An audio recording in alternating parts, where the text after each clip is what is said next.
Bienvenue à Gouénidou.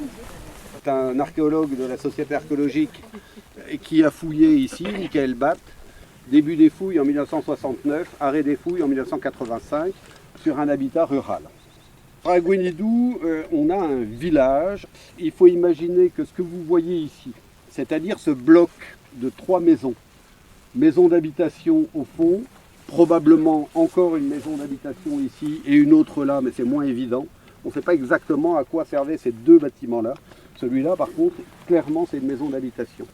Ce genre d'éléments, on le retrouve sur tout le coteau qui est là.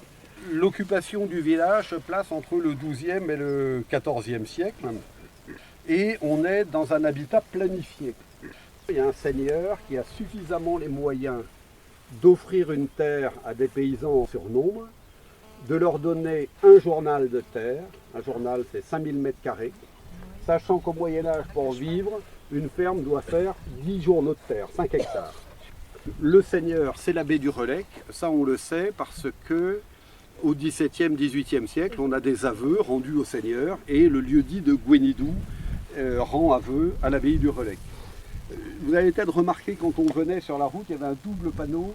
Il y avait Trédudon-le-Moine, c'est le village de Trédudon qui relevait de l'abbaye du Relecq, et Trédudon-l'Hôpital, c'est le village qui relevait des hospitaliers, en fait des templiers à l'origine, qui étaient installés à Lafeuillé. Une des 6 grosses commanderies templières de Bretagne, avec le Palacret et d'autres dont j'ai oublié le nom, était à Lafeuillé. Lafeuillé, c'est une grosse commanderie, mais ici on est sur les terres de l'abbé du Relecq. Alors, ce qui se passe, c'est que vers l'an 1000, le climat s'améliore.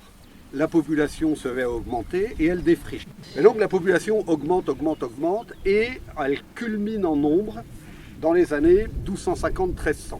On dit que l'Occident est plein. Les grandes institutions religieuses comme l'abbaye de Buzet, l'abbaye du Relecq, les Templiers, les Hospitaliers, etc. commencent à coloniser les sols pauvres et en particulier ici Gouénidou. La marque de l'abbé, c'est justement ce lotissement. On a affaire à des groupes de maisons rectangulaires. Celle-ci est un cas d'école. Elle se divise en 3 parties. La partie centrale était la partie de vie quotidienne de la famille. Avec un foyer qu'on voyait encore, mais qu'on ne voit plus, qui devait être par ici, à même le sol. On est avant la cheminée. Les premières cheminées, elles sont rondes, elles sont du XIIIe siècle. Vous en avez un très bel exemplaire abîmé dans le donjon de la Roche-Maurice. Le foyer est là, il y a 4 dalles de schiste sur champ qui délimitent le foyer. On a trouvé dans la fouille des couvre-foyers, c'est-à-dire cette espèce de poterie assez large qu'on posait sur les cendres le soir pour que la cendre reste au chaud. Il faut imaginer que la population vivait là, donc une pièce commune dans laquelle vit toute la famille. Ici, des petites niches avec des dalles de schiste posées par-dessus qui devaient servir à ranger les maigres biens de la famille, c'est-à-dire un peu de poterie. La poterie qui a été découverte à Gouénidou, elle venait de Pabu et Guingamp et elle vient du sud Finistère, de la poterie onctueuse de Cornouailles et d'autres poteries du sud de la Bretagne. Là, dans cet espace, on devait avoir les réserves. Il y en a aussi sans doute sous le grenier au-dessus de notre tête. Et ici, vous avez la partie des animaux, c'est-à-dire que derrière ce qui était un mur ici, et sans doute une cloison, vous avez de quoi mettre 2 vaches, 4 poulets, une chèvre et 2 moutons, quoi. Hein, ça devait être ça. Et un cochon. Il y a toujours un cochon. Une famille, un cochon. À la campagne comme à la ville. Imaginez Nantes au XVe siècle, 20 000 habitants, 20 000 cochons. Un peu moins, parce que c'est par famille. La toiture, sans doute en genêt, ce qui est tout à fait caractéristique de la Basse-Bretagne. Notez que ce n'est pas ça qui manque. Il faut imaginer que les murs n'étaient pas forcément beaucoup plus hauts que ça.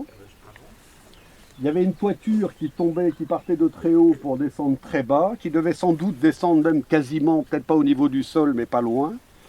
Et il y avait un savant système de courant d'air qui permettait, sans refroidir la maison, d'évacuer les fumées. Ce sont des maisons qui font entre 30 et 50 mètres carrés de surface au sol.